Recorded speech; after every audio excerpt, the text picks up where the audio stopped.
As a business owner, how do we take responsibility for the bridge between our content and our client? How do we have them raise their hand and say, I want to work with you? Have we accepted that we're a creator? You have ideas all day. You have limitless ideas. There's so much you could say, so much you could do. But do you give it space to become its full expression? What kind of creator am I?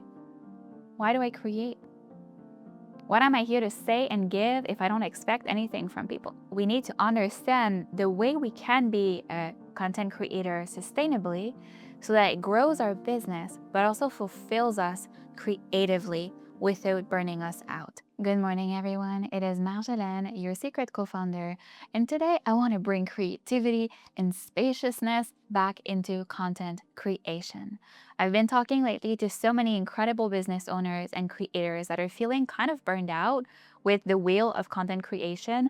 It's become this intense space where content is churned out so fast that it feels like it's almost impossible to catch up. And between the AI noise and the thousands and thousands of pieces of content coming out every minute, sometimes it can feel a bit discouraging. Like, how can my voice be heard? How can I feel seen? How can my dream clients actually find me and book me?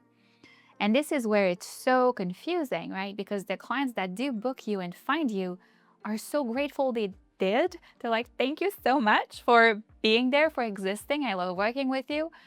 And yet, when you're on the internet, sometimes it feels like you're talking to a wall or just screaming in the void. And because of that, it creates so many subtle, unhealthy patterns in content creation that I want to deinstall with you in today's video so that we can actually get back into being mission-led, heart-led, spacious, and embodying the type of creator we truly want to be, right? If you're a business owner, if you're a business owner in today's digital world, you are most likely also a content creator. And what that means is we need to understand the way we can be a content creator sustainably so that it grows our business, but also fulfills us creatively without burning us out. So the first thing we need to understand is, what are the things I started doing because I want things to move faster or quicker, and I'm kind of on this digital rat race, right? People have replaced their 9-to-5, their corporate job for freedom, but this new freedom starts to look like a 24/7 endless wheel of creation, scrolling, consumption, and we can kind of never get ahead, right? And the first thing we need to understand is, okay, content creation is part of my work as a business owner. It's part of my way to have impact. So I need to set healthy boundaries to when I am creating, when I am here to add value to the world, not noise. And that means that when you're scrolling at midnight, thinking about business ideas, you're not really respecting your time or your rest, right? When you're scrolling in the afternoon thinking you're productive, you're maybe trespassing on some time that could be held from a productive work that actually has leverage and gives you the result you're looking for. When you're creating, and as soon as you post, you go in your mind overthinking, refreshing for notification, for comment, for validation, you're also spinning your wheels, right? So the first thing we need to look at is, what are the ways in which I am not respecting my creative flow and the way that I create best? If you've been pushing yourself to create when you're on your luteal week and you just don't feel like it, maybe something is off. If you've been creating forcefully in order to get something, right? You're in this I'm giving to get energy, maybe something is off. If you've been scrolling and consuming throughout the entire day and enmeshing it with work, maybe something is off. What are some of the unhealthy patterns you have day to day when it comes to content creation? Ask yourself, right? Not everyone is meant to create every day. Some people create once a month, and that's okay. Some people create every day, but it's part of their creative expression, their freedom, and it's okay. But what you need to ask yourself is, if being creative is part of my work, if this is the way I have impact and reach people with my voice, how do I protect that? How do I protect my craft, my art, my expression, right? And how do I make sure that this doesn't become a pattern or habit that I build resentment towards? Because when we're scrolling constantly or receiving input constantly, are trying to produce and produce and produce constantly, sometimes it builds a certain resentment. And all of a sudden, you start expecting people to react. You start expecting money to come, clients to come. And there's this unhealthy, almost like getting relationship that's happening where you need from others. And the best expression, the best flow, what actually attracts the most clients is when you're fully in giving, without expectation, without needing validation, without wanting people to do something to prove that you're not wasting your time, right? So it's truly here almost like an honesty check with yourself. How can I protect my creativity? And how can I stop diluting my business and life boundaries? The second thing we want to look at is, have we accepted that we're a creator? Have we honored that role of being someone that creates, that adds value? Or are we still not sure we want to, right? Not sure we want to create content, wishing we could just delete Instagram and still get clients. Wishing we didn't have to play the game, right? Games are fun. We grow up playing games as kids and we enjoy playing games, right? When you're playing soccer, you know that it's with your feet. If you start taking the ball with your hand, you're not playing the game and people are like, hey, go sit. This is not working. This is not the game. Games are fun. They become not so fun and maybe sometimes even toxic when a part of us hasn't accepted the rules of the game and is not playful about it anymore, right? When we get so serious, when we get in our head, when we get into contraction, we're refusing the rules of the game and we're not playful anymore. Friction, boundaries are good. That is what creates beautiful things, right? If you have a presentation tomorrow, I know you'll crush it. You work well with pressure. There's nothing wrong with a little friction, a little pressure, a little boundary, as long as we honor fully the space we have for creativity. And so, yes, it can feel like a game, social media, right? We need some hooks. We need some good vibes, good background. We need tonality. We need to speak excitedly.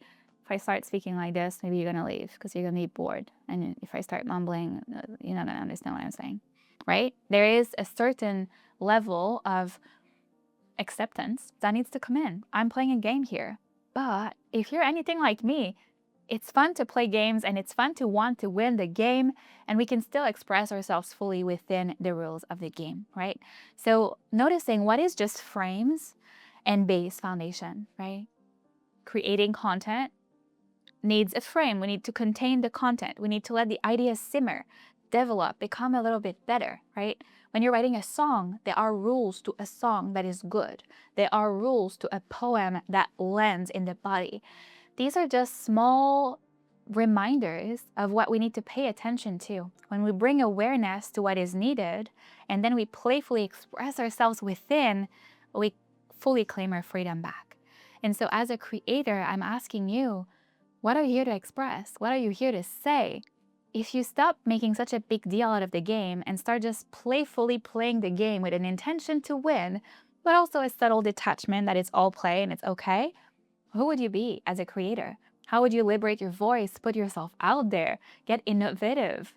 Start giving space to your ideas to become really, really, really good instead of rushing to produce and to put it out right now, right? Impatience is the enemy of creativity. I've learned this the hard way. My journey with music, so many times I create seeds, ideas, right? I write songs. I have 300 drafts in my phone. Only when I have a deadline, a concert, something where I have to finish my things, do I sit down to actually give and honor my ideas so that they can become a full song. Not just a seed, not just a thought. You have ideas all day. You have limitless ideas. There's so much you could say, so much you could do. But do you give it space to become its full expression? Without the impatience and the pressure and the scarcity and all of the ways you need to be more pushing you, right? Give it space. What kind of creator am I? Why do I create? What am I here to say and give if I don't expect anything from people, right? And the last thing we want to look at is, as a business owner, how do we take responsibility for the bridge between our content and our clients, right? When we create, there is a free giving. There's an offering into the world. We're offering our thoughts, our frameworks, our ideas, our wisdom, our beauty, our product. And then on the other side of this, there's some resonance, there's some emotion. There are clients raising their hand saying, hey, can you tell me more about this? How can I work with you? We need to facilitate that conversation. What happens between the content and the client? How do we invite them in? How do we have them raise their hand and say, I want to work with you? How can I work with you? And this requires creating some doors in sales content across our feed, across our stories, in the way we build an ecosystem that invites people to come interact with you and take the next step. But we need to say it clearly and know exactly the difference between the content that's here to attract and the content that's here to invite people in. And then, what does that sales conversation and flow look like? Because a follower is not a client, but a follower could become a client if you build this intentionally and you start paying attention to who's already watching. There are people right now in your DMs that could become clients if you work the conversation forward. There are people in your comments, in your likes, in your stories that want to work with you and they just haven't taken this step yet.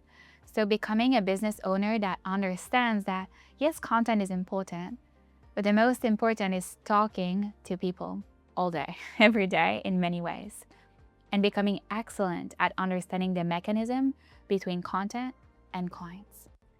Now, if you want my eyes on your content to understand what's not translating, how we can bring all of you back and move away from those patterns that are exhausting you right now and not giving you clients and the results you want, feel free to schedule your 15 minutes content to client session with me. I'd love to put my eyes on your work and help you tap into your full potential so your business can run and you can just sit back and enjoy the life of beauty and freedom you know you're here to live.